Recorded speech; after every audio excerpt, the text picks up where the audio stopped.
And we are back. This is Calgary Flames Franchise Mode episode number 44, I believe it is. I don't even know what episode it is. So yes, welcome to our Franchise Mode here at the Calgary Flames on NHL 18's Franchise Mode. We are in the fourth season, I believe it is, with our team here, and we are just about to start the Stanley Cup playoffs to try and get ourselves back to the Stanley Cup Finals for the third straight season. Of course, 43 episodes deep. We have yet to win the Stanley Cup. We've won 2 Western Conference titles, and we had just in the last episode there, in episode number 43, we just claimed our first President's Trophy since 1989. So it's been a long time since the Calgary Flames were the number 1 team in the NHL. We did accomplish that this season, to go along with our 2 Western Conference titles. But what's missing from our trophy case, as we mentioned in the last episode, it's that elusive Stanley Cup. So that's what we are trying to, that's what we are trying to capture here in these next couple episodes as we begin the Stanley Cup playoffs and they march back to the Stanley Cup Finals and hopefully a Stanley Cup in our near future here. So we've done everything we possibly can to put ourselves in this position. Last off season, we really went full out. We did everything we could in terms of getting our roster set, and it worked. I mean, our team won the President's Trophy. We were the best team in the NHL. I'm just looking at the lines there. I got to edit the lines, so I'm going to have to do that here in a second. I forgot to do that.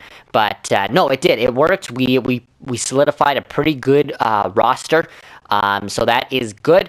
We obviously finished as the number 1 team in the NHL, so it's proven that we have the top team in the NHL. But can that top team, the favorites likely to win the Stanley Cup after, like I said, making it to 2 straight Stanley Cup Finals, can we finally win the Stanley Cup? So we will find out here in these next couple episodes. So we begin the Stanley Cup playoffs in the year of 2021 against our arch rival Vancouver Canucks. But as you saw there, I obviously have to fix the lines, so why don't you give me 1 second here and I'll get our lines all edited. Alrighty, and we're back. So I just finished fixing up our lines. You'll remember there in episode number 43 there at the end of the season, Christian Fischer got injured, one of our top 6 forwards, so that obviously messed up our lines, and then I just kind of played out the rest of the final, I think it was final 2 games with the lines we had. I just went best lines. I didn't even worry about fixing the lines for the final 2 games.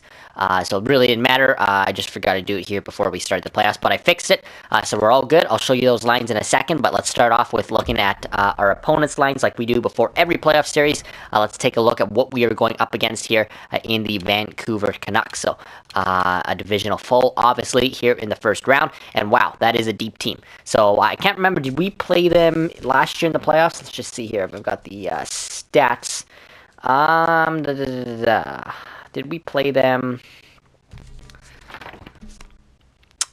I don't know if I wrote it down here. Let's see here. 2020.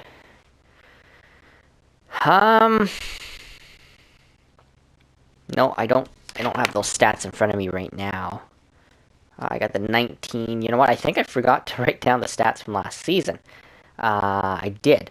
So I don't remember if we played them last year. We have not played them. We didn't play them in the first 2 years we were in the playoffs. I can't remember if we played them last year. I think we did, though. I remember seeing Vancouver. I think we played them actually in the first round. I don't know what episode that would have been, but that was all. I can't remember. That was from last season. Anyways, it doesn't matter. That aside, they have a pretty deep team. We've gone up against some pretty deep teams before. We've come out on top.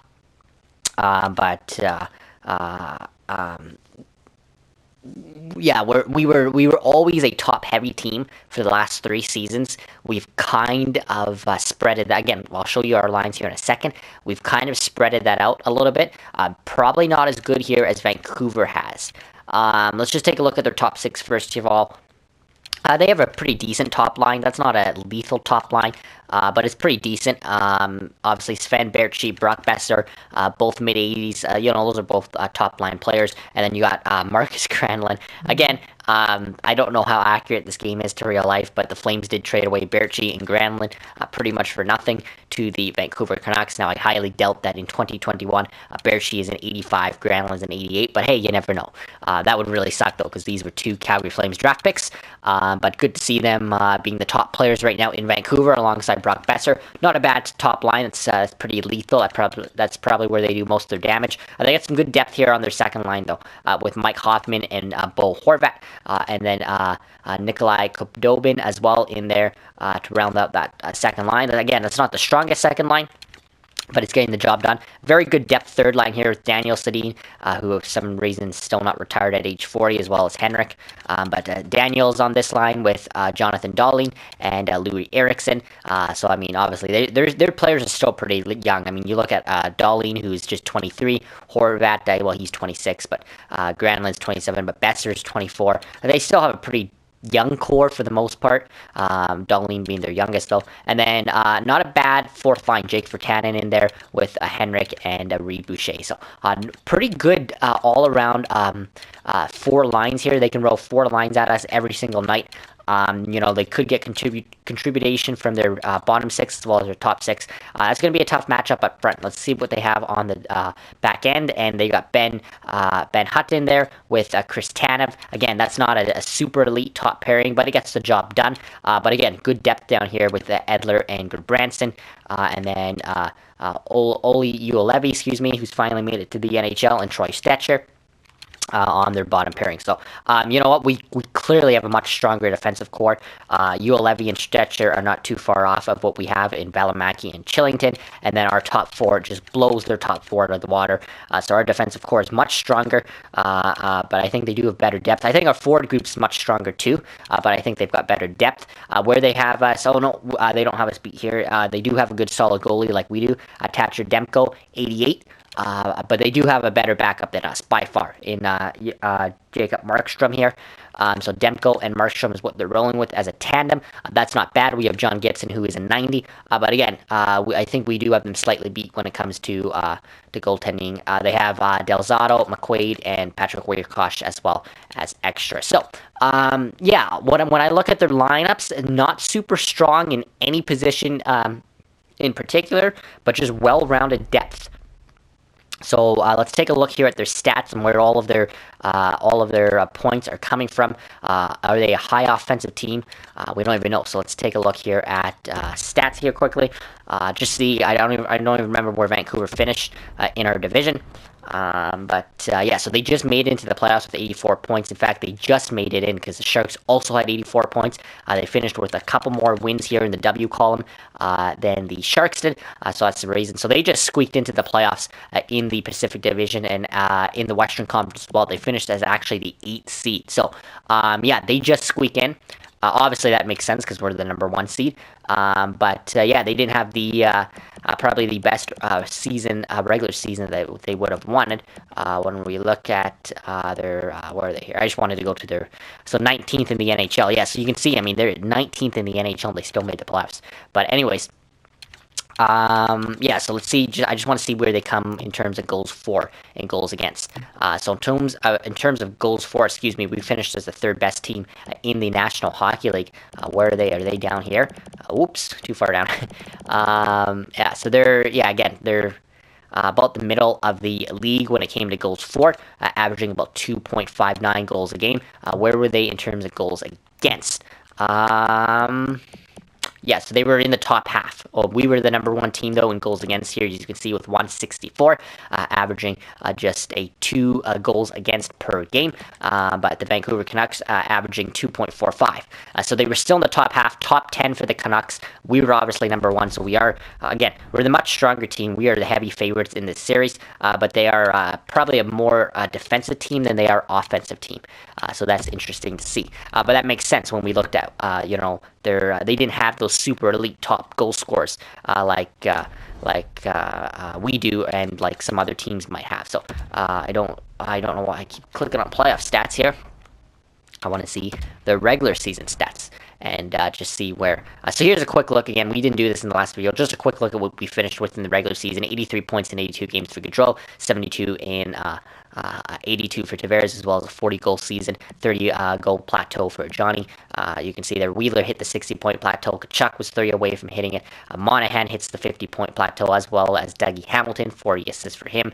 Bean hits the 50-point plateau, 40 points for Hala and Brody each. So just a quick look there. Ryan McDonough in his first season goes 23 points, but again, he's a defensive forward, or defensive defenseman, excuse me. So let's take a look here at the Vancouver Canucks. Excuse me. Let's just see what.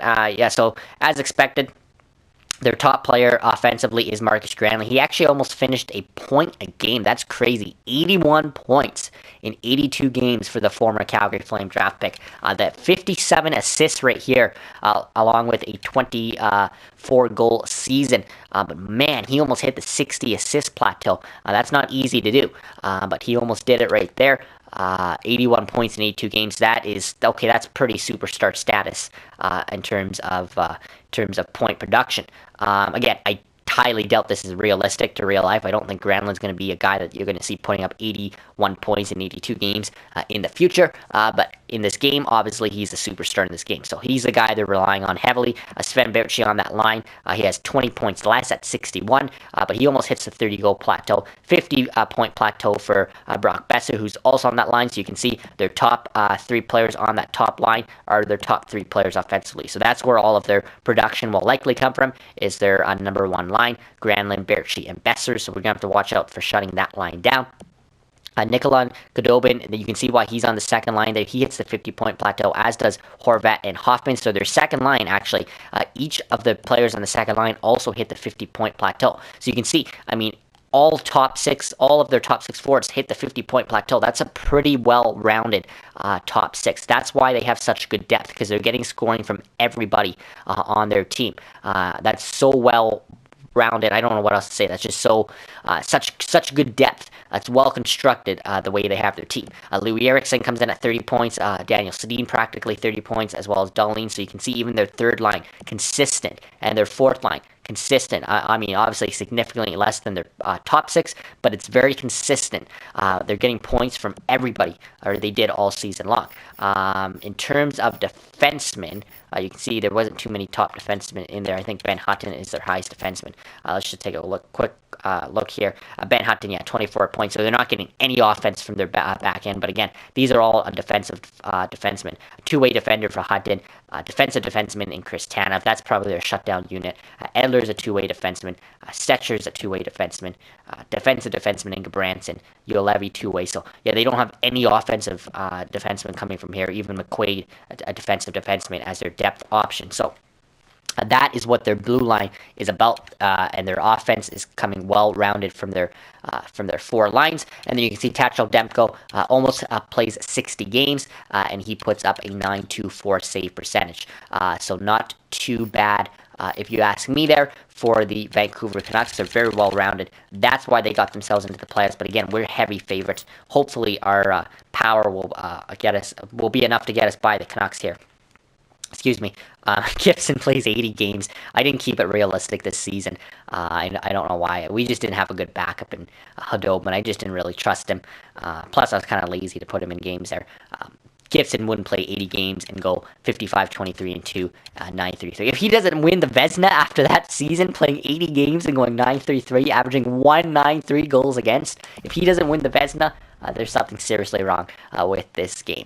But anyways, that's for another conversation. So let's dive right in. Like I said, let's get right into it. I'll show you quickly our lines of what we're matching up. So you saw what the Vancouver Canucks have. You saw what they have in terms of stats, where their offense is coming from. You saw how it was constructed. Let's take a quick look here at how our lines are constructed. So yeah, you can see they do probably have slightly better depth than we do, but we have a much heavier top six still. Again, it's better rounded this year than it was the previous 3 years, but still, that's where all of our power is coming from, is our top six as well. Gaudreau, Tavares, Wheeler. That's a very elite number one line. You can see Wheeler significantly went down this season. Still contributing on that top line. What did I say? He had like 50 points this season on that top line. Fisher, Monahan, Kachuk. Again, that's probably the best second line in the NHL. But we've got better depth down here. We're now getting guys like our third line here, like guys like Holla and Fu and Fast that are contributing. And then we got a fourth line that looks like this of Cogliano, Jankowski, and Mangiapane. So they do definitely have us beat in the bottom six. They're probably getting more offensive from their bottom six, but we have a heavier top six we always have. You can see our defense was so much stronger than theirs, blows them out of the water. They had two guys on their bottom pairing that were in the 80s. We have two guys that were not in the 80s, but were exactly 80. We have one guy that's 79 and one that's 78. So, I mean, we're only one back of their third pairing, but our top four absolutely destroys their top four. Bean, Hamilton, Brody, McDonough, all north of 86. So, I mean, that is a very elite top four. And then, of course, John Gibson, who is in 90, beats Thatcher Demko by just 2. But they do have the better backup, like I said. But we'll be leaning on Gibson anyway. This whole playoffs to try and help us win a Stanley Cup. So that is that. Let's jump right in here. Calgary Flames, Vancouver Canucks. First of the best of 7 for this chance to play in the Western Conference semifinals. I don't know what I was trying to get. I was getting ahead of myself there. First of the best of 7 to make it to the second round here. We don't obviously want an early upset exit. That would be a devastating way to start or to be in our fourth season here. Again, expectations extremely high for the Calgary Flames. 2 straight Stanley Cup finals. We have to win we cannot do anything but win the Stanley Cup. Anything short of that is a massive fail in terms of our organization views, in terms of views of at all from anybody. We have to win the Stanley Cup this year. So not getting off to a good start. There's the former Flame. There's the guy that put up 81 points in 82 games. Marcus Granlund makes it 1-0 first goal of the series between the Canucks and Flames. So we will do real-time sim here in the playoffs. Nothing else going on here in the first period. Oh, there it is. John Tavares scores a late one, just a few minutes remaining, and he gets us on the board. Our top, one of our top point producers this season. I guess Gaudreau was actually our top point producer, but Tavares was up there as well. What did I say? 70-some points, whatever. I can't remember. Anyways, it's tied 1-1. We are on the power play. Our power play was absolutely horrendous the last couple playoffs. Hopefully, this playoffs it could be. It can make a difference here because I mean, it's cliche, but you make it further and you win games with good special teams. So nothing on 2 power plays through the first 40 minutes of this one. Third period, they go on the PP, but our PK comes up strong, and then there's John Tavares on the power play. I don't know if that's a power play goal. I think it was. So 2 goals for Tavares in this one. It's 2-1 Calgary Flames. Come on, Flames. We're about... Oh, and they score. I was just going to say we were about halfway through, and then Brock Besser scores. But then it's Christian Fischer. Huge goal from the second line. That's what you like to see. 2 minutes to go. Do the hang-on, and it looks like we will. Yusuf Valimaki, his first ever Stanley Cup playoff goal in his first ever Stanley Cup playoff game. And Yusuf Valimaki is the one that sinks the empty net. So good to see out of Valimaki. The Calgary Flames will take this one 3-1, I believe it is. 3-point night for John Tavares, 2-point night for Johnny Gaudreau. Our top players had to be our top players. They show up. There's John Gibson with a 913 save percentage. So 4-2, was the final in this one. Calgary Flames take game 1. So that is the start we are looking for on home ice. So let's get right into game 2. I'm going to go into this screen because it sims so much faster. Okay, so let's get right into game 2 here. Again, we don't want to give them any life in this series, just like every other one. But especially now, especially against a team that is a huge underdog, we don't want to give them any life here. Let's get this series over as fast as we can. So here we go, Calgary Flames, Vancouver Canucks, Game 2 of the Western Conference quarterfinals here in the year of 2021. And there's John Tavares again. That's his 3rd goal of the series. That's what you like to see out of your captain. Come on, Calgary Flames. There's another one, Blake Wheeler on the top line, so the top line is showing up. That's what we need early on in the playoffs. Wheeler and Tavares, Gaudreau likely assisting on both of them. That's what a top line's supposed to do. Right now we're winning that battle because their only goal came in the first game, and that was from Marcus Granlund. Besser and Berchi have been quiet so far. Let's hope it stays that way. And there's Andrew Mangiapane. So there we go. That's what I'm talking about. We have much better depth than we did the previous couple seasons. Again, maybe compared to Vancouver, not so much. But that's a fourth line goal. That's something that we rarely saw the last few playoffs, was anything from our bottom six. There's Blake Wheeler again scoring. So our top line still staying hot. Our second line's been a little bit quiet for the first two games. We did have a goal there from Christian Fischer, but it has been slightly quiet. Would have liked to seen a little bit more through two games from our second line. There's Sven Berchi, the former Flame, that ruined the shutout. But we do win this one 4-1 to take a 2-0 series lead. But good stuff out of our top line and our depth coming through. So another 3-point night there, this time for Wheeler, 2-point night for Gaudreau and Tavares on that top line. Monahan does chip in with an assist. So I guess one player on the second line does produce. 9-6-9 there for Gibson. Two really stellar games for John Gibson in this one. Almost got the shutout. Almost. If it wasn't for the former Calgary Flame and Sven Berchi. But we will take a 2-0 series lead into the Rogers Arena in Vancouver. Can we make it a 3-0 series lead? Can we take that elusive stranglehold on the Vancouver Canucks? We need to. This is probably a very important game. They all are. But this one's pretty important here. We can't give them any life in their home building to get back into the series. We got to put them away as soon as possible. They start the scoring. It's former Calgary hitman Jake Virtanen beating John Gibson. I think that's a fourth line goal for them. There's a 5-on-3 for the Flames, and we get nothing out of that. Here's another power play, our third of the game, and absolutely nothing. But then Mangiapane scores right after the power play, so we'll take it. And then Dougie Hamilton right before the end of the period. So we will take that. Mangiapane and Hamilton. Huge. Mangiapane's second of the series as well. So huge goal on the fourth line there. And then Dougie Hamilton chipping in as well. Good to see out of our top defenseman. There's Matty Tkachuk on the second line. So good to see our second line there. And there's our top line with John Tavares. And it's suddenly 4-1 Calgary Flames. So there's all of our lines starting to roll through. I mean, that's what we like to see. I don't think our third line has scored a goal yet this series, featuring Eric Holla, Spencer Fu, and who's the other member of that line? I forget, but they have not scored yet in this series, but that's okay.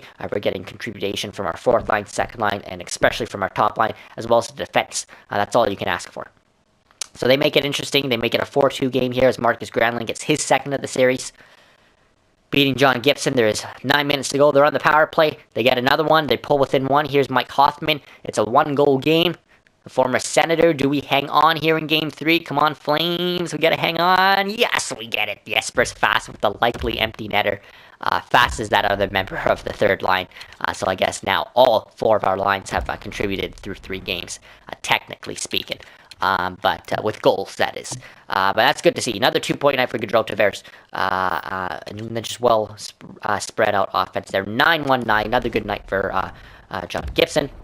They make it interesting. We had a 4-1 lead. We almost blew a 4-1 lead there. But we do take this one 5-3. So we will try and bring out the broomsticks here in game number 4. We really need to end this as soon as possible. Again, even giving them lives with here in Game 4. They obviously are facing elimination. They know what the stakes are. We can't give them any life. We can't give them any breathing room. We start off with a 1-0 lead thanks to Christian Fischer's second of the series. That's what you like to see. But yeah, we can't give them any breathing room. I mean, you can't give any team any breathing room. But especially, again, such an underdog team here in Game 4. Most important game of the series is always game number 4, it seems like. So here we go. This is the most important game. We are 1-0 through 20 minutes of play here in the second period. Come on, Flames. Let's just ice this one. And there's Andrew Mangiapane. He's been so hot. Third of the series from Mangiapane. On that fourth line, too. John Tavares chips in. That's his, 5th, 6th, something of the series. He's obviously leading this series in scoring. He's been lights out for us once again. We have a 3-0 lead, through 40 minutes. Can we finish off the Vancouver Canucks? Can we pull out the broomsticks here? And it looks like we are on track to do just that. They got about half a period to respond here. 3-0 Calgary Flames. Come on, Calgary. Let's just get this one over with.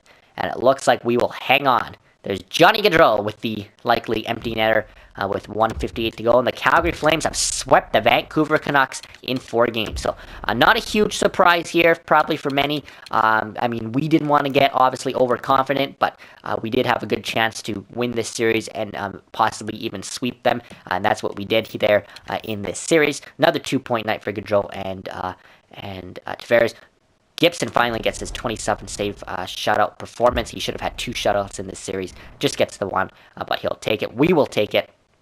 And that is what you like to see. So, like I said, there was a chance we could sweep the Canucks. Again, we looked at the matchups just before we came into this one, and we had a much stronger matchup than they did. Excuse me. But we will take that 4-0 series lead. I don't know what I was going to get at there. So, taking a look here, we are obviously the first team to finish off. I believe we are, the first team to finish off our opponent here in the first round. We have either the Edmonton Oilers or the Anaheim Ducks in the second round. Now, this video has gone pretty short, but I think I'm going to keep it short. I think we're going to keep this a short episode. I was thinking about doing a second series in this video and trying to cram it in. But you know what? Let's keep it short.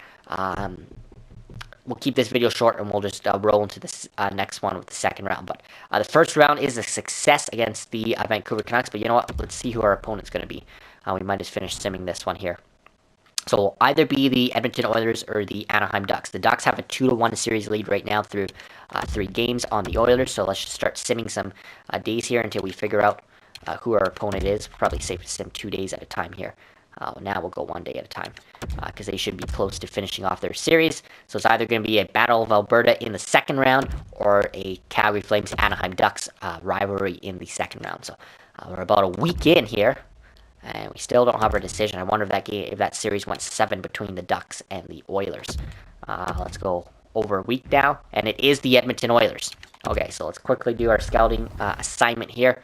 Yeah, you know what? Go to the States and do Forbes there. Doesn't really matter. 5 weeks.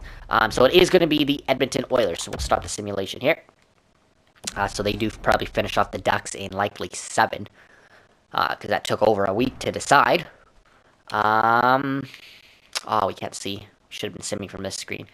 But it will be Minnesota, Nashville in the Central Division matchup, Calgary, Edmonton in the Pacific, Boston, Tampa in the Atlantic, and then Montreal. Washington, Philly in the Metro. Toronto goes home, as is Florida, Pittsburgh, Columbus, and then Vancouver, Anaheim, St. Louis, and Dallas as well going home in the West. But you know what? We got time. Let's take a look at the tree. Let's see how many games the Oilers got through the Anaheim Ducks playoff tree right here.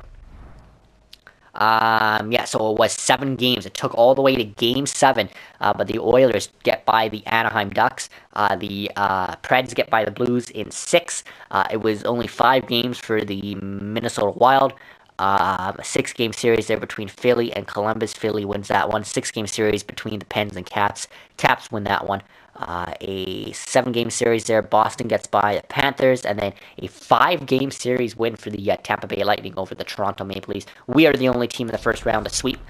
We sweep the Vancouver Canucks. So I'm not going to go looking into the Oilers stats right now because I want to do that before we start our next video. I mean, I could get that all the way now, but let's keep it fresh for the next video. So again, we'll keep this a short video. We do sweep the Oilers in the first round. Now we have a Battle of Alberta for, I believe this is the 3rd time in 4 years we faced them in the playoffs. We faced them... we didn't face them in 18-19, but we did face them in 19-20 and possibly last year. Again, I don't have the records from last year, but I think we faced them. I think this is the 3rd time we faced the Oilers in the Battle of Alberta, and we have beat them both times, including a sweep in the 2018 playoffs, or 2019 playoffs, I believe it was. No, it was 18. Yeah, the 2018 playoffs. Excuse me, I've got it all backwards here. Anyways, we did sweep the Oilers. We've had a lot of good success in this modern era against the Oilers when it comes to the playoffs. Let's see if we can hope to continue that in the next episode. That will be in episode number 45. But in terms of episodes 44, we easily get by the Vancouver Canucks. But it should be a different story. Probably a much tougher team. They usually are as we get through here. But our march for the Stanley Cup continues in the next episode. That will be episode number 45.